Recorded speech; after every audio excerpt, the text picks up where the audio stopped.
आप अपनी आवाज का रियाज करना शुरू कीजिए। सबसे पहली चीज, आवाज को भारी करने के लिए, क्योंकि बहुत बार ऐसा होता है कि आप देखते हैं कि हर व्यक्ति की बोलने के तरीके में फर्क होता है।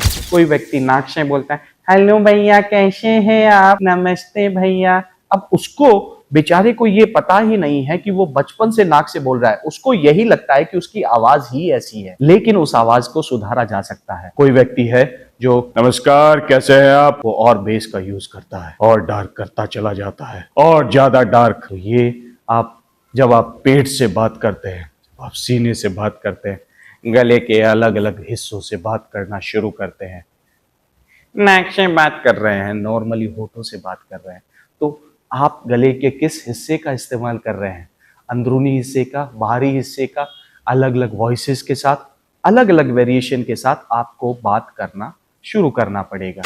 तो हर कैरेक्टर की अपनी एक वॉइस वेरिएशन होती है, हर कैरेक्टर की अपनी एक वॉइस मॉड्यूलेशन होती है। इसके अलावा सबसे ज़रूरी चीज़ जो आपको ध्यान में रखनी है वो है मेडिटेशन।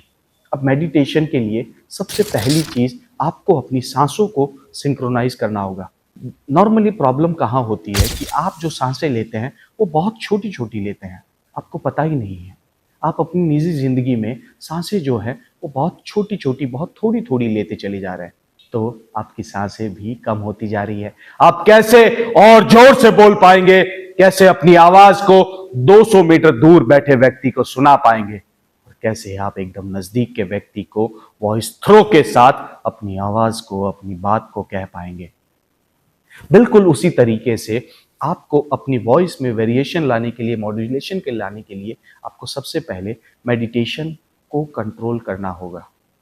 अब जैसे ही आप आंखें बंद करके बैठना शुरू करेंगे, मैं जब भी आपको कहूंगा कि सबसे पहले एक एक्टर को सबसे जरूरी जो चीज करनी है वो है मेडिटेशन।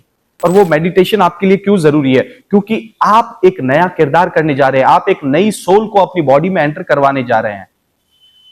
रियल किरदार मेरा संदीप भोजक है, लेकिन मैं किसी नए व्यक्ति के किरदार को अगर करने जा रहा हूं तो उस सोल को अपनी बॉडी में मैं एंटर करवा रहा हूं। उस सोल को बाहर भी तो मुझे वापस निकालना है। जब मेरा एक्ट कंप्लीट हो जाएगा तो वो बाहर कैसे आएगा?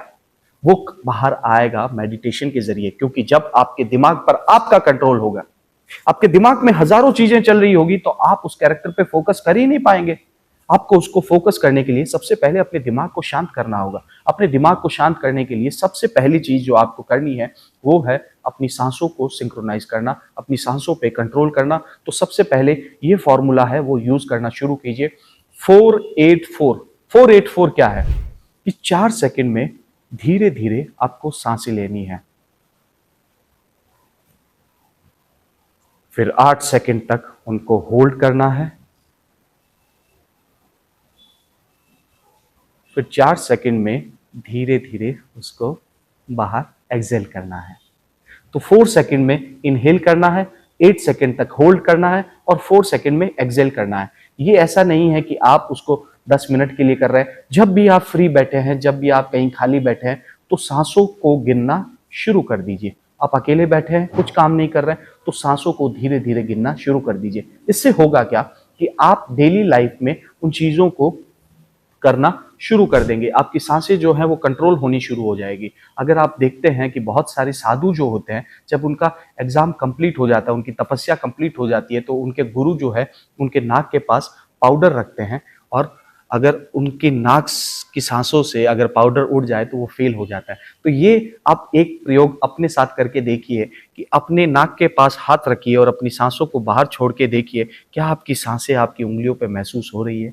अगर उंगलियों पे महसूस हो रही है, इसका मतलब है कि आप गलत तरीके से सांसें ले रहे हैं। तो सबसे पहले अपनी सांसों को कंट्रोल करना होगा। जब आप सांसें कंट्रोल होनी शुरू होगी तो आपका माइंड भी शांत होना शुरू हो जाएगा।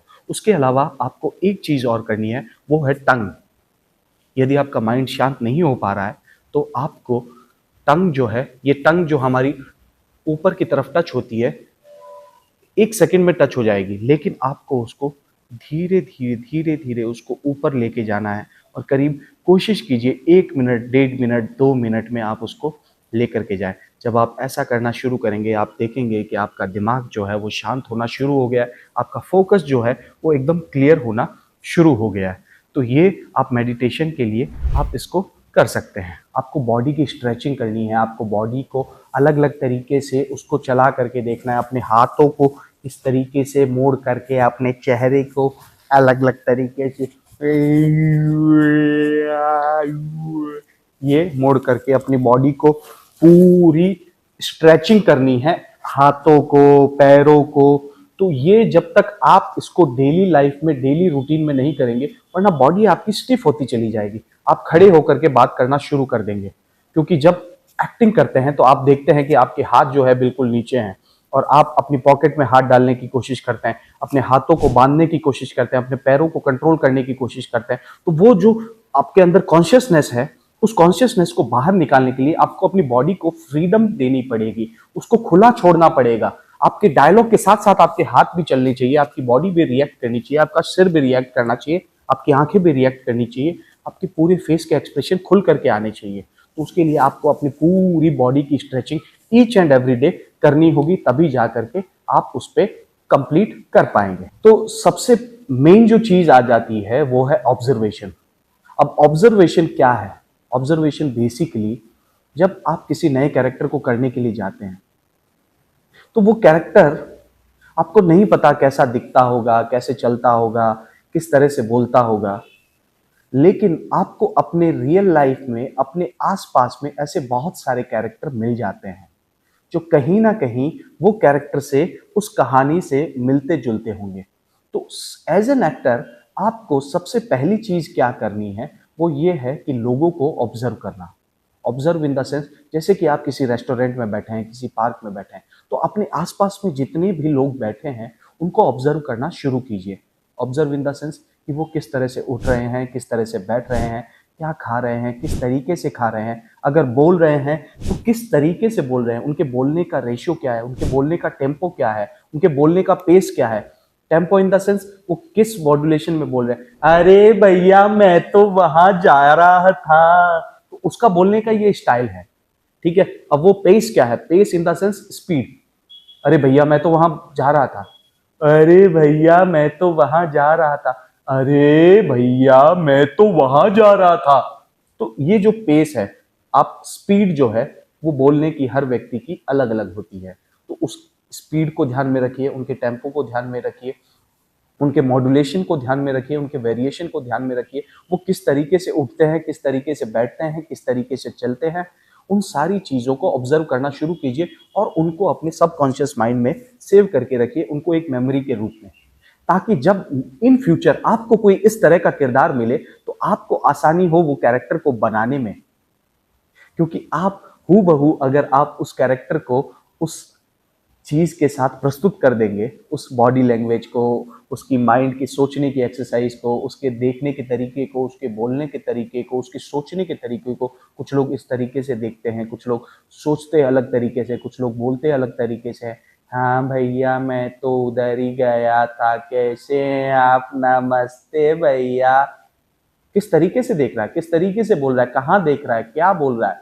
तो ये जो कॉमेडी कैरेक्टर्स हैं ये आपको अलग अलग तरीके से अपने रियल लाइफ में ही देखने को मिलेंगे। तो ऑब्जर्वेशन करना बहुत जरूरी है, लेकिन इतना भी ऑब्जर्व मत कीजिए कि सामने वाले को ऑफेंड लगने लगे, उनको लगे कि यार ये मेरी तरफ ही बार बार क्यों देख रहा है। तो छुप करके देखना है, उसको नोट करिए, उनके नजरिए को, फिर घर पर आ करके उसको करना शुरू कीजिए। चलिए मिलते हैं नेक्स्ट वीडियो में। Thank you so much.